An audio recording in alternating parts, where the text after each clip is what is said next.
Namaste. A very warm welcome to the Vedic Astrology Masterclass series. I am Ms. Preeti and I will be your host for this session. Kṣaṇāti Nakshatra ji will give today's masterclass. He will be teaching about Rahu, Ketu, and Graha Karma. A brief intro to our guest today. Kṣaṇāti is a graduate of Drexel University and the Ayurvedic Institute.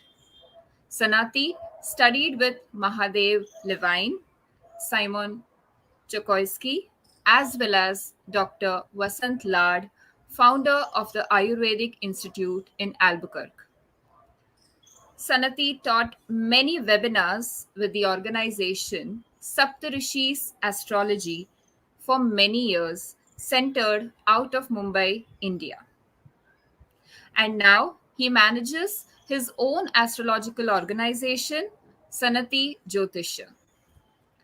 Kṣaṇāti's organizations also hosts community summit events with various members of the Vedic astrological family.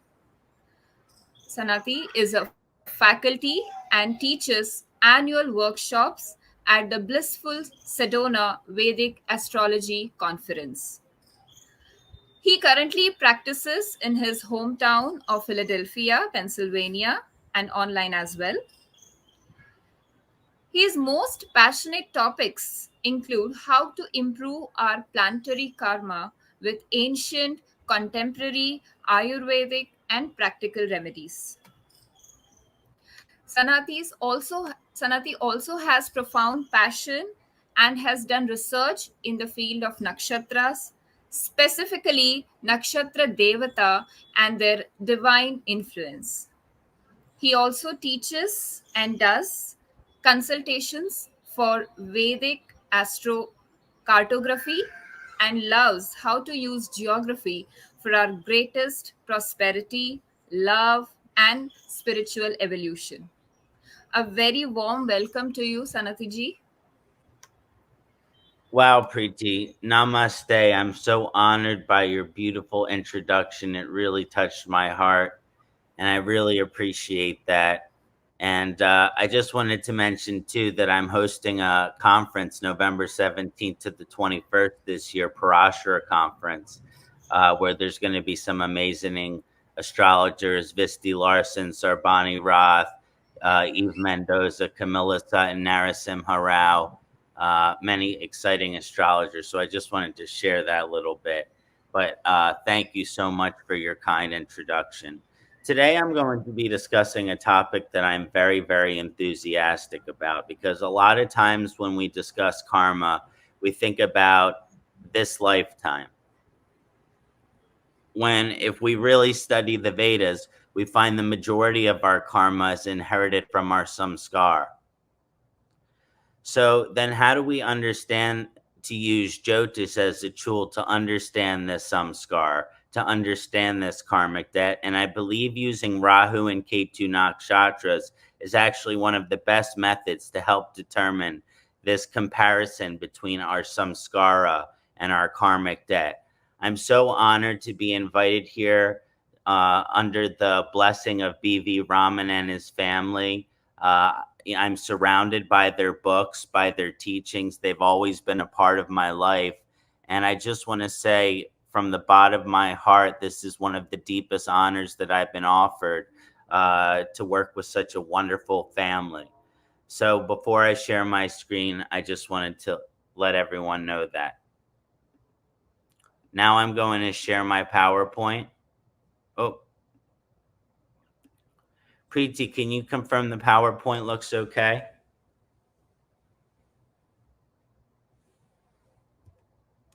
Does everything look good?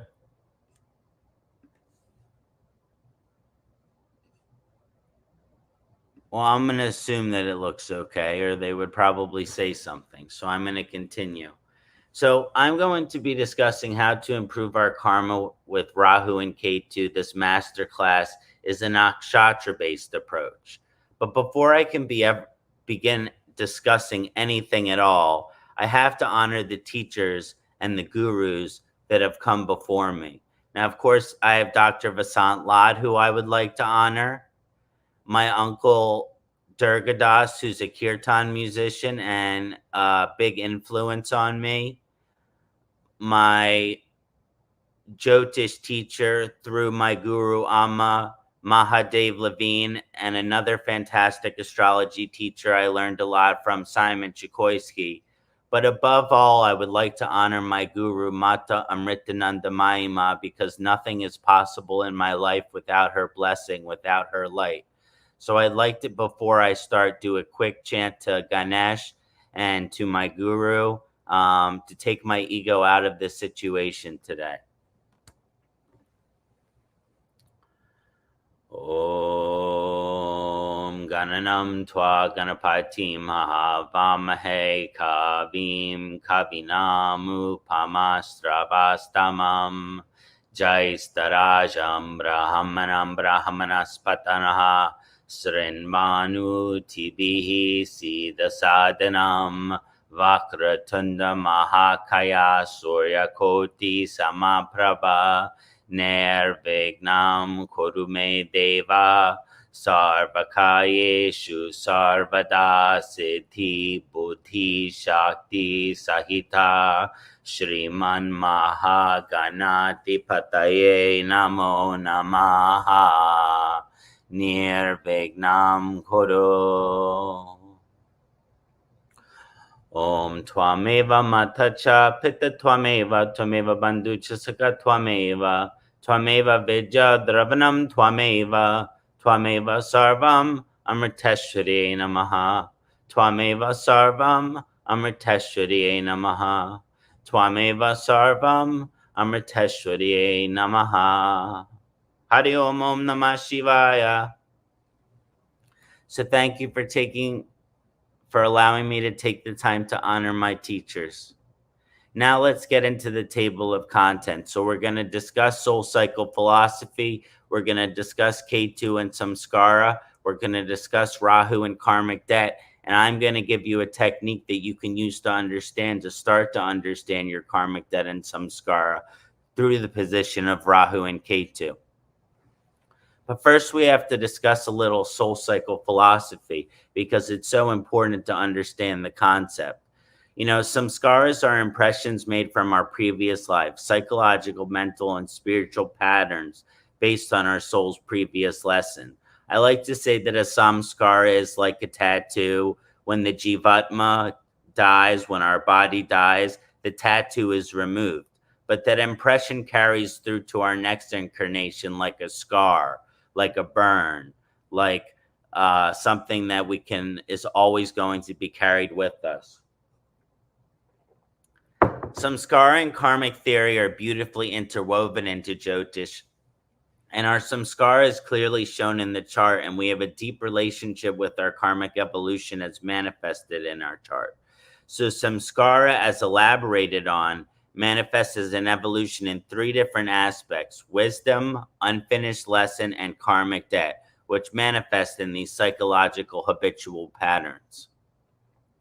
Now, where does the soul's wisdom come from? In the soul cycle philosophy or karmic philosophy, our soul has deep wisdom from its previous incarnations, and we can see where our soul's wisdom comes from in the Jyotish chart.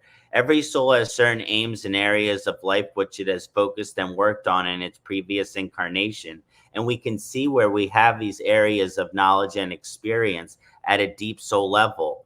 The soul's previous wisdom can really have various energies of mastery, or you can be wise, or you can be knowledgeable, or you can struggle with the lessons you've worked in your past lifetime. We don't always have wisdom just because we have an experience of a past lifetime, but we have the potential to. Now, with the unfinished lessons, when lessons are on a spectrum, so when our soul concentrates on learning a specific lesson, it begins to experience knowledge and wisdom as it relates to it. But that doesn't guarantee or even suggest mastery. Like I said, just because you're working on a lesson, does that mean you've mastered it? No, until you've been tested and passed many times, you have not mastered your lesson. From a karmic philosophy perspective, until a soul has mastered that lesson, it keeps reincarnating with new circumstances that promote that lesson be mastered. So basically, we keep coming back to finish these lessons until we've mastered them.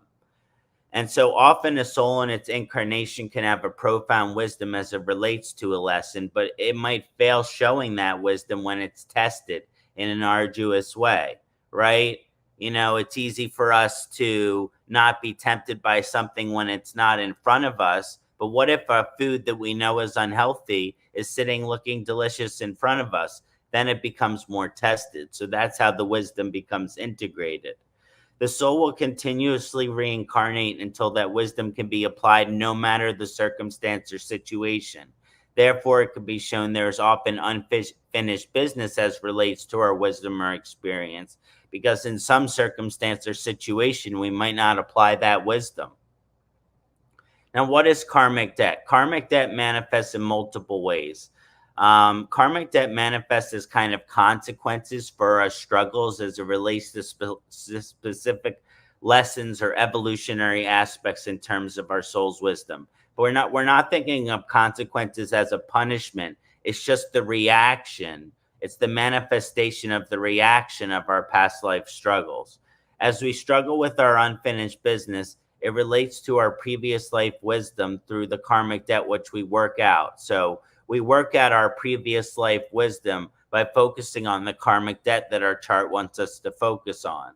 Karmic debt very strongly manifests as a contrast to our previous life's focus. It's what we're meant to focus on in this lifetime, usually prioritizing, emphasizing, and focusing on certain areas and aims in our previous life creates an inexperienced and empty aspect in another area. I call this the karmic itch that our soul must scratch. So some people might call it karmic debt. I call it the karmic itch. But now let's talk more about Ketu and Samskara. And before I do that, I'll do a quick Ketu mantra to honor Ketu.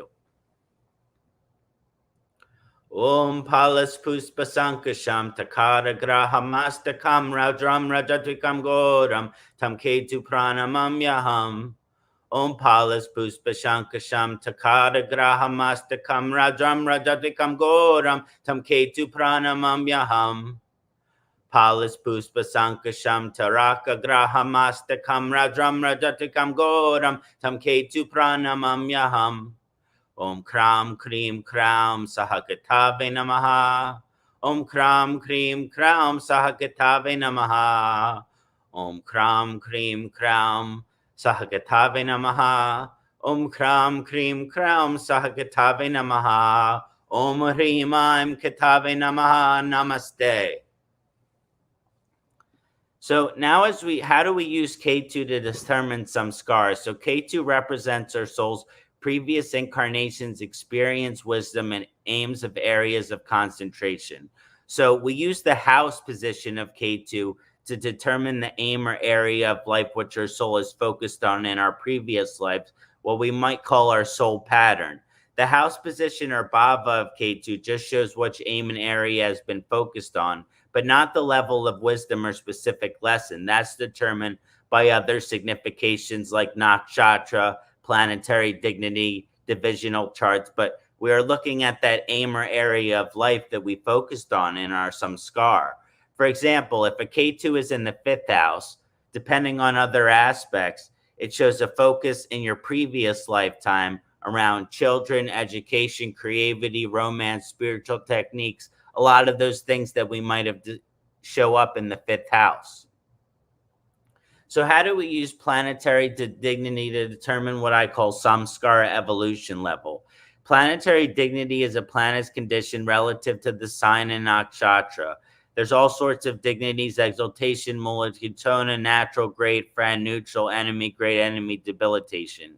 Ketu's relative planetary dignity can vary greatly depending on lineage, research, opinion, and can be widely debated. If you've talked with another Jyotisha, you could argue about where Ketu is happy and where it is not for many, many hours. Therefore, the intuitive skill is necessary for understanding nodal planetary dignity, which is understood as the Jyotirvidya. The Jyotirvidya is an important concept because as astrologers, we can be very intellectual. we can be very in our minds. But the Jyotir Vidya is this ancient knowledge of Jyotish that we become a channel and we humble ourselves, and then that Jyotir Vidya moves through you, and that's when you can really start to see in them some scars. A lot of times with techniques, they're more technical, but when you're really looking at some samskara and past lifetimes and things like that, the intuitive, the Jyotir Vidya is very important. Understanding functional relationship with sign and nakshatra rulers is helpful in determining what I call samskara evolution level, how evolved you are in your past life lessons. For example, if Ketu is in its own nakshatra, it shows deep enlightenment and wisdom in reference to samskara evolution level, while Rahu nakshatra shows a concentration level but unfinished business. Other planets, we must use the Jyotirvidya and the intuition and the planetary relationship to see the level of evolution of samskar. So the nakshatra is what I use to determine the specific lessons or karmas. Nakshatra position is used to determine specific lessons and karmas as relates to our previous lives.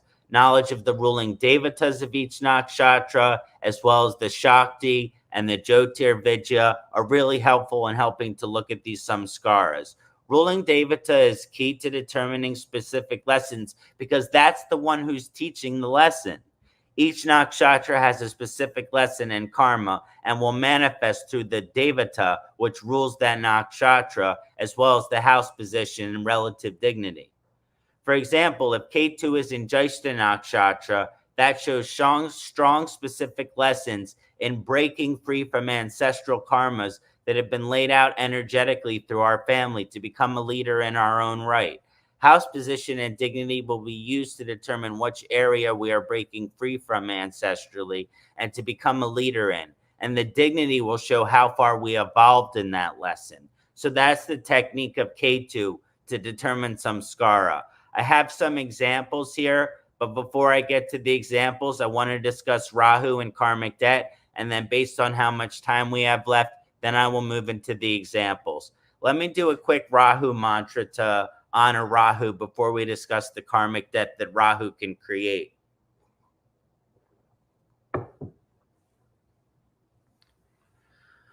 Om Mardakayam Mahaviryam Chandraditya Vimardanam Simhita Garbha Sambutam Tamrahu Pranamamyaham Ardakayam Mahaviryam Chandra Vimardanam Simhita Garbha Sambutam Tamrahu Pranamamyaham Ardakayam Mahaviryam Chandraditya Vimardanam Simhita Garbha Sambutam Tamrahu Pranamamyaham Om Brahm Brim Brahm Saharahave Namaha. Om Brahm Brim Brahm Saharahave Namaha. Om Brahm Brim Brahm Saharahave Namaha. Om Brahm Brim Brahm Saharahave Namaha. Om Aim Hrim Rahave Namaha. Om Namah Shivaya. Namaste. So it's a similar kind of method, except now we're using it to understand our debt in this lifetime. What is our karmic debt in this lifetime? Show us, Rahu. Rahu represents our unfulfilled karmic debt based on our samskara. It is the opposite of Ketu. It shows what itch our soul has never properly scratched and yearns to be experienced in this lifetime, an area which might lack experience and concentration. We use house position of Rahu to determine the aim and area of life our soul yearns to achieve and experience in this current incarnation. Depending on the house of Rahu, which house is our karmic debt? The house position or bhava of Rahu just shows which aim or area has been focused on. But again, just like Ketu, it doesn't show the level of debt or the specific lessons or how much debt you owe. You have to use deeper things to determine that, like nakshatra. For example, a Rahu in 7th house, depending on other things, shows a clear karmic debt of partnership, marriage, interpersonal relationship, business agreements. Why do people with Rahu in the 7th house go through divorce? Because they have karmic debt of having to go through marriage. Maybe more than one. Planetary dignity is the planet's condition relative to the sign, as discussed earlier. It's a great tool to determine Rahu and karmic debt. But again, even though we're using planetary dignity, we're using what nakshatra Rahu is in. So we're using the Jyotish, we're using our humility, we're allowing the channel to run through us, we're allowing the ancient wisdom of Jyotish to run through us, not to use just our concentration, our logic, our rational, but allow the spirit of Jyotish to move through us to see this karmic debt, because this is something very spiritual. Understanding functional relationship with sign and nakshatra rulers is a helpful tool. Planetary friendships and relationships is helpful. For example, Rahu in its own nakshatra shows a deep karmic and intense draw towards manifesting inexperienced karmas in the current incarnation, which means if you have Rahu in its own nakshatra, you are going to fulfill your karmic debt.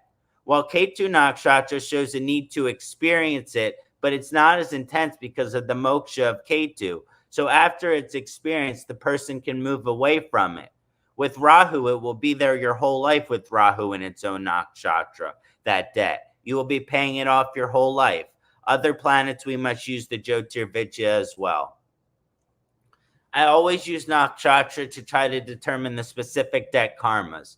Nakshatra position is used to determine specific lessons and karmas as relates to these previous lives. The ruling devata is key. For example, if Rahu is in Satyabisha in the 8th house, that activates a huge karmic debt to experience healing, right? You have a karmic debt to heal towards the mystical, to the occult, esoteric evolution, Vedic astrology, Ayurveda, Vastu, but this might cause a wounded healer vibration, right? Rahu in the 8th house in Satyabisha, maybe they used to have drug issues or alcohol issues, but they will find their sobriety. They will find their spiritual evolution. They will find their religion. Rahu in its own nakshatra is going through the hell, but it creates the austerity as you go through it. You satisfy the karmic debt. So I have some case studies to discuss, but let me look at my time. I'm making very good time, so I have plenty of time to discuss my case studies before we answer any questions. Oh, sorry.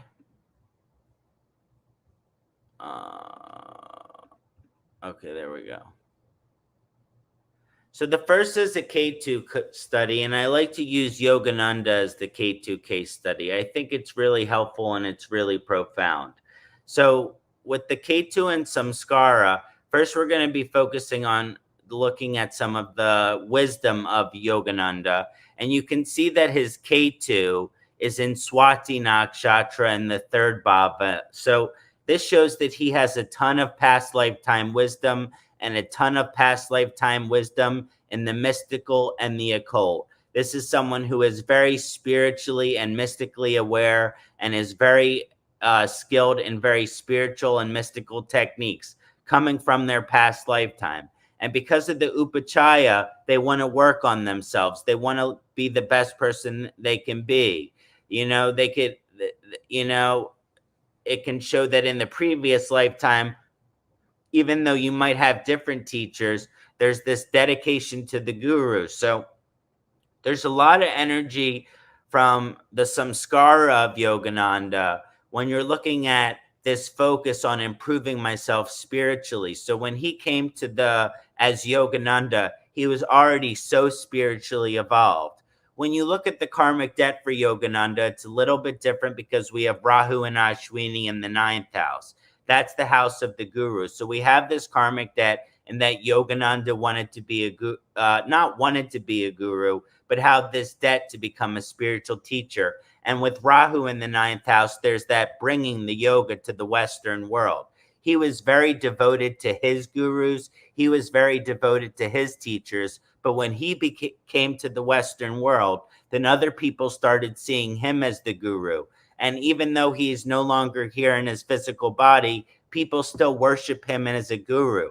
You can see this as the Rahu and Ashwini, as the karmic debt in the 9th house, to bring yoga to the Western world. to be a guru, even though I would rather be a disciple of a guru. These are very strong samskara and karmic debt energies that I wanted to mention for Yogananda.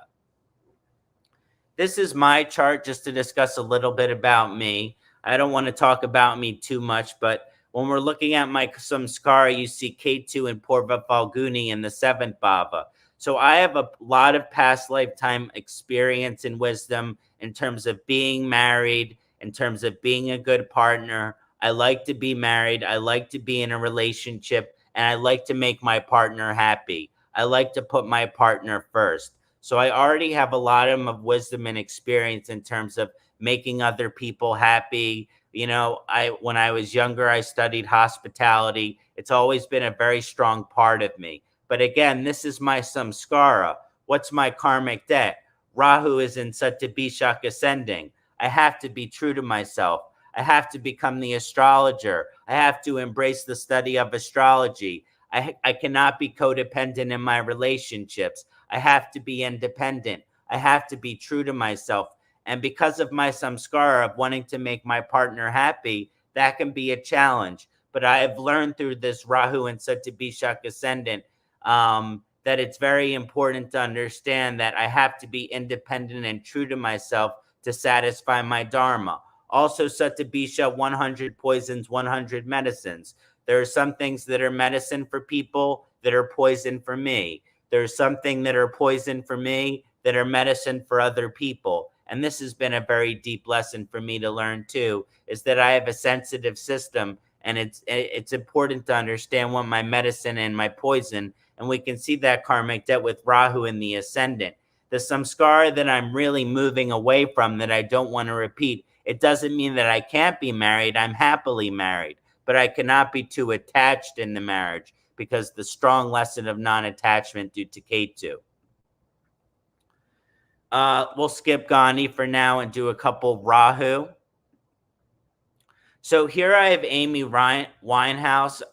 As you can see, her karmic debt in Jyeshta, she inherited a lot of pressure to fill these big shoes from her family. And because Ketu is conjunct with Jupiter, there's a lot of past lifetime experience with marriage as well, and a huge prioritization to the partner. And because Ketu is in Jyeshta, the partner is very, very powerful, right? So when the partner is powerful, and you're in this relationship, the samskara can help you give all your power over to the other person.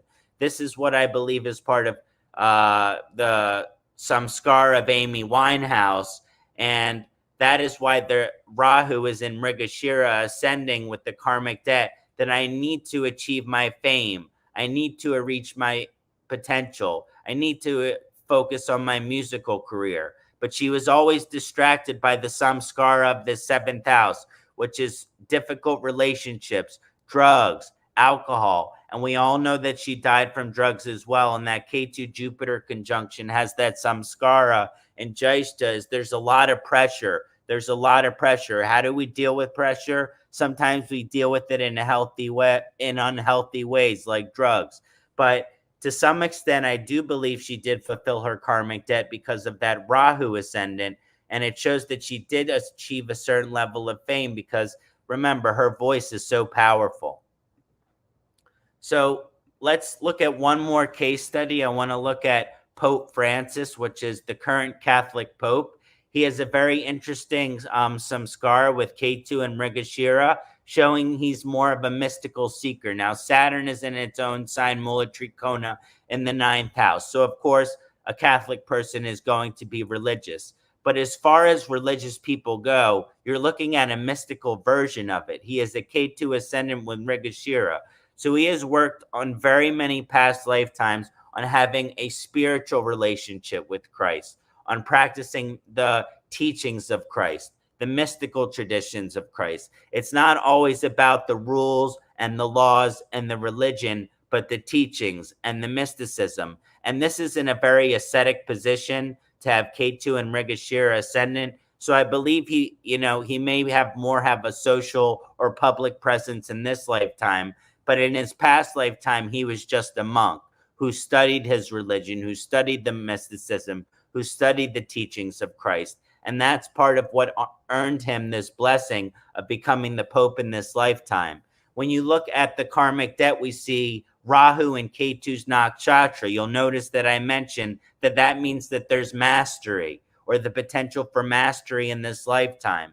Rahu and Mula, what are your priorities? Your priorities are your moksha. And all of these energies are showing up in the seventh house. And one of the things that's important to understand about Pope Francis is he's known for making these relationships with people from other religions and other countries and other backgrounds that other popes didn't do. He met with my guru, Mata Amrita Mandimayama. He travels the world, and he's a very worldly. And again, Catholicism has that closed-minded aspect. But as far as popes goes, he has so much good energy focusing on developing these deep interpersonal relationships and being liked by people. Remember, Jupiter's Mula Tricona here, that it's going to create an energy where people are going to love him, and people are going to embrace him. Again, he's a religious leader, so not everyone, but as far as popes go,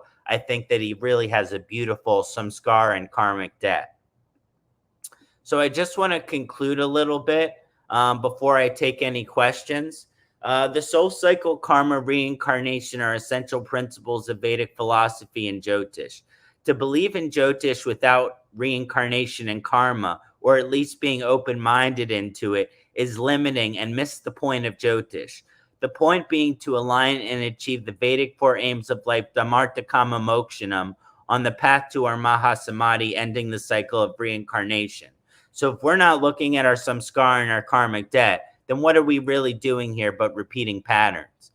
Ketu can be used specifically to determine the nature and lessons experienced in our previous incarnations, our samskara, depending on the level of samskara evolution. There is unfinished business in our previous life lesson, and due to previous focus creates a karmic debt, which we can see through Rahu's position. And again, I like to say this, 99% of the time, we have not mastered our samskara. We still have this unfinished business.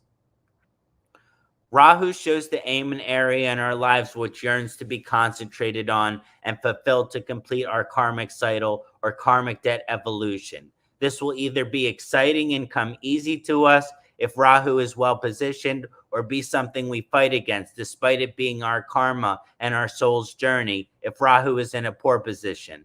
Sometimes what we're yearning for in our mind isn't what our soul really needs.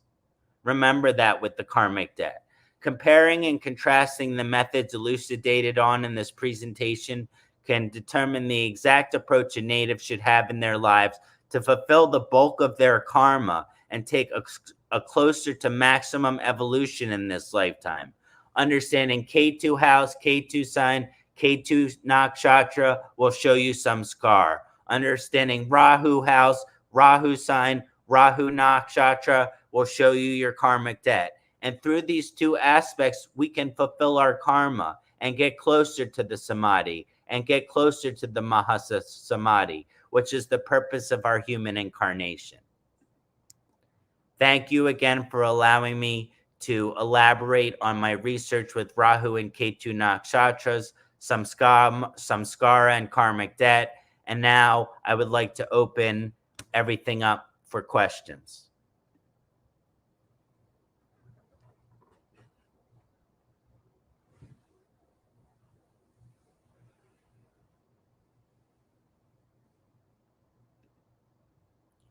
So I'm just keeping a little open time here now for questions.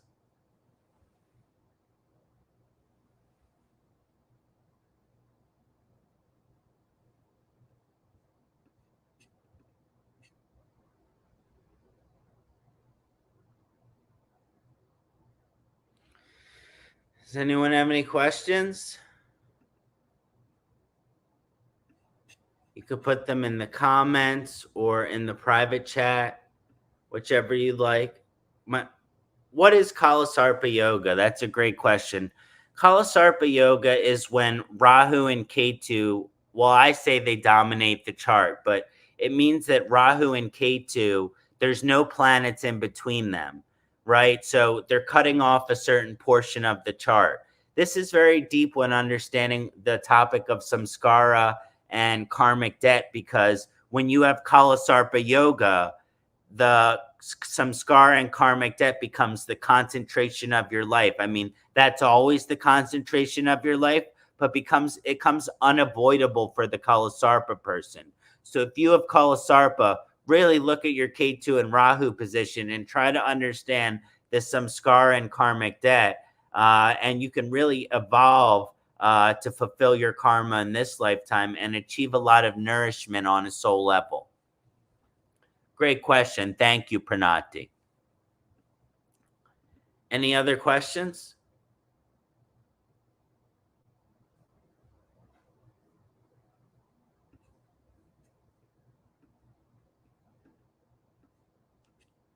I'm open for questions.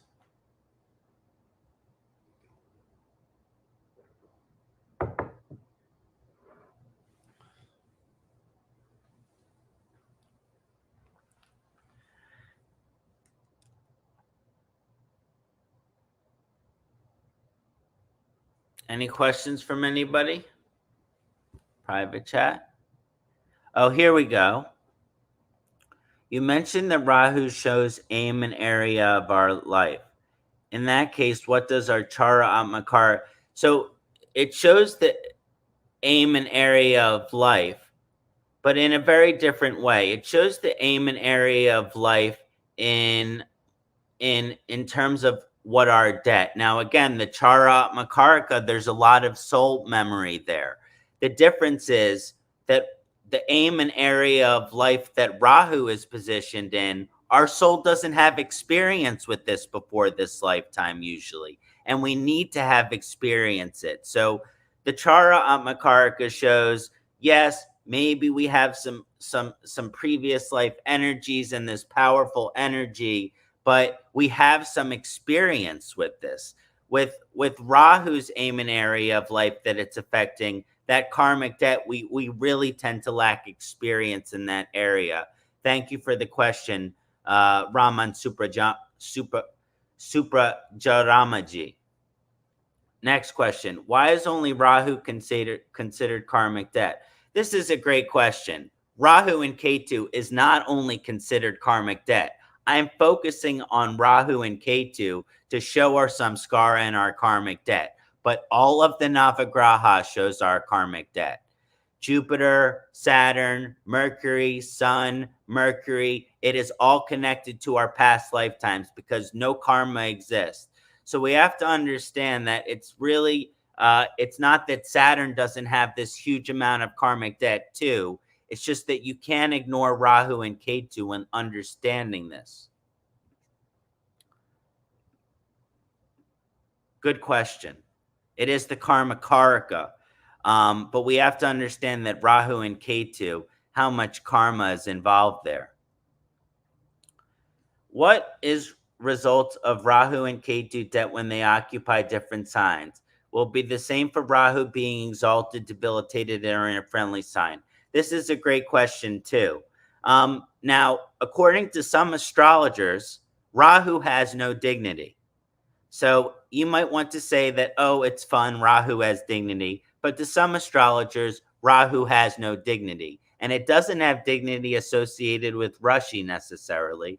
I think of Rahu and Ketu dignity having more to do with nakshatras. Rahu being in its own nakshatra, Ketu being in its own nakshatra, and the signs that those are associated in being good positions. Like, you have Gemini and Aquarius for Rahu, and you have Aries and Maga for Ketu. So that will have an effect on the karmic debt. The higher the dignity, the favorable position, the more you've already worked through it.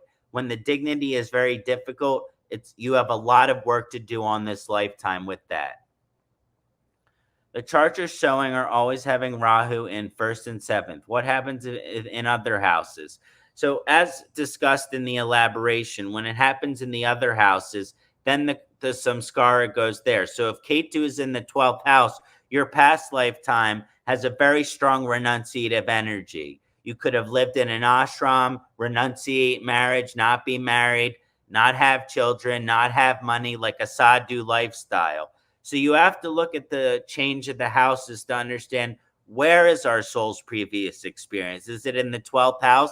Is it in the ashram? Or is it in the 6th house? Is it in working in a job? Is it in the 4th house? Is it as a parent? Is it as a mother? We have to all consider this as the position of which house Rahu and Ketu are in. And the last question from Ramanji: will aspects on Rahu and Ketu alter the karmic set? Sure. This is a very good question. So aspects are very important. And what's really important is to understand, is that aspect friendly or is that aspect an enemy? So if Saturn is aspecting Rahu, that can actually help you fulfill that karmic debt. If Mars is aspecting Ketu, that can help you work through the unfinished lesson of your samskara, right? But if Rahu is aspected by Sun, that can make the fulfilling of your karmic debt more challenging. And so you have to look at the friendship enemy relationship to understand, how are these aspects affecting the karmic debt? Okay, I have a few more questions here. What is the debt of Rahu and Bharani Lagna? The debt of Rahu and Bharani Lagna is that your debt is with Lord Yama. So the debt with Lord Yama, that I always say, is that you have to live your life as if God is always watching, because Lord Yama is always watching and he's a fair judge. But when you have that kind of Rahu and Bharani strong energy, anything that you would do in private, you will do in public. So it really leads you to a righteous soul. It says that those with the Bharani Lagna, Lord Yama will come on as water buffalo and escortly direct you to Svarga, the celestial dimension. Or if we don't fulfill our karmic debt with Bharani and Lord Yama, then he sends the Yamadutas. So we have to understand this different level.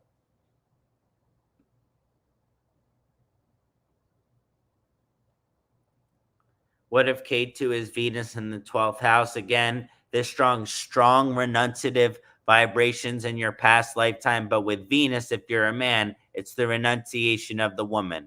Very sadhu energy. Okay, these are very specific questions. So on charts, some I will not answer if they're too specific. Ketu moon combination in the 12th house. This shows a very strong kind of devotional energy. Again, a lot of people in this chat are mentioning a 12th house Ketu, which is signification. That's a good position for your samskara, because in your past lifetime, you have worked on moksha. That moon Ketu combination in your past lifetime, you have worked on moksha.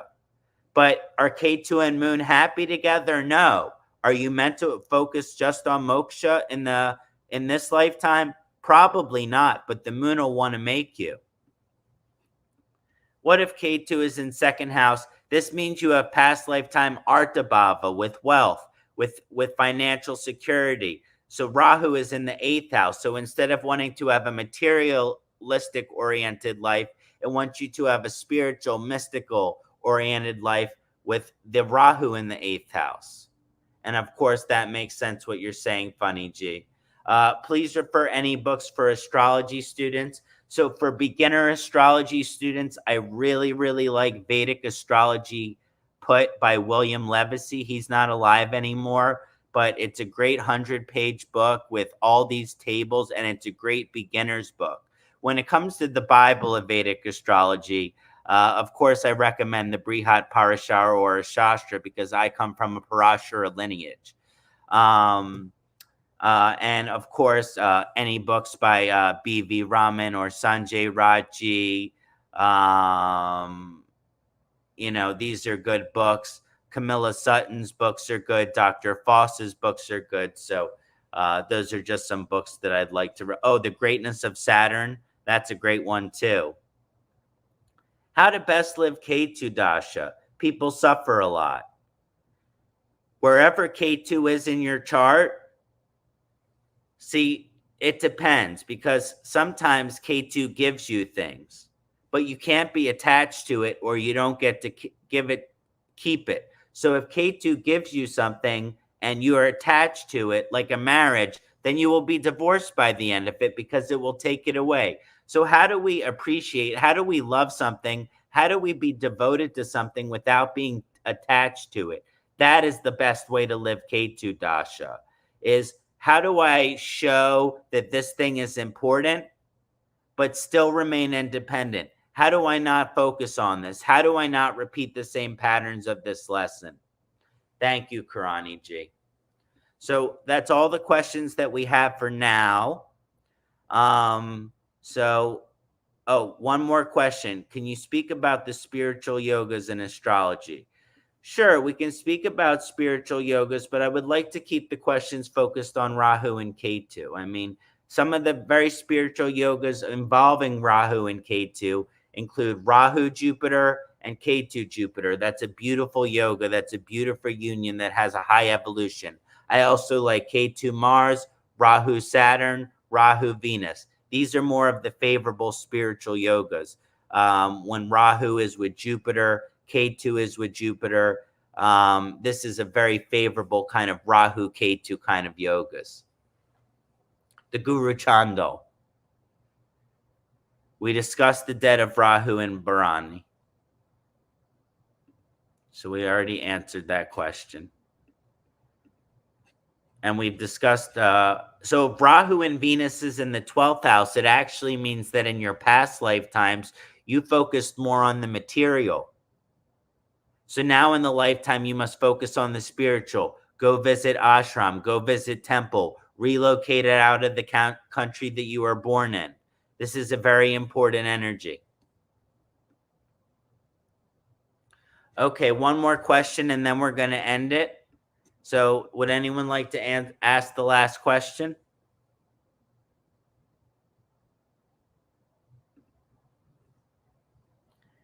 Oh, here we go.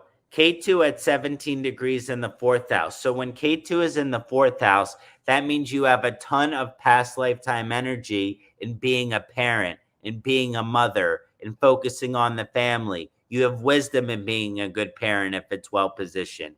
You have experience there. And it kind of shows like the stay at home, housewife, house husband kind of energy that never really has a career, because the karmic debt ends up positing itself with Rahu in the 10th house. So when we look at that Rahu in the 10th house, it shows, oh, we have a karmic debt to have a career, to have an impact on this world. We're not meant to live our lives stuck at home. Yes, a Pitru dosha can be related to both Rahu and Ketu, and it really has to do with the activation of the karmas, whether it makes it more extreme, or sometimes if it usually does make it more extreme or more intense, which means you really have to face it in this lifetime. I find it stronger with Rahu than Ketu, but I think it applies to both. So I want to thank Raman Suprajarmaji for inviting me here to teach this masterclass for everyone who is attending. Thank you so much for having me here. I have always honored BV Raman, and it's wonderful. I hope to participate in this every single year. I am devoted to this beautiful, beautiful thing that we're doing here today. So I just want to offer blessings, and I'm going to do a quick closing prayer if that's okay.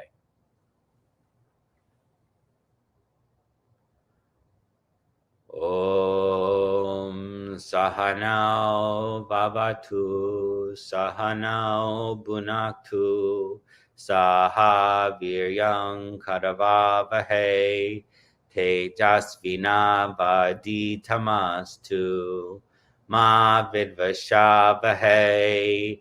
Om Shanti Shanti Shanti. Om Shri Guruvyo Namaha. Harihi Om. Hari Om. Om Namah Shivaya. Namaste. Thank you, Preeti, Suprajaramaji, and everyone who has made this possible today. It's been such an honor. Thank you again, Kṣaṇāti ji, for the excellent masterclass. I'm happy Before you we before we end this session, I would like to take this opportunity to inform the audience that the next masterclass session is on Saturday, September 17th, 2022. The class will be conducted by Narsimha Rao, and he will be teaching us about individual daily lunar chart. See you again there. Also, if you would like to stay informed about the master classes and similar sessions by the foundation, we encourage you to visit our website in the scroll or join our Telegram channel. Namaste. Namaste. Thank you very much.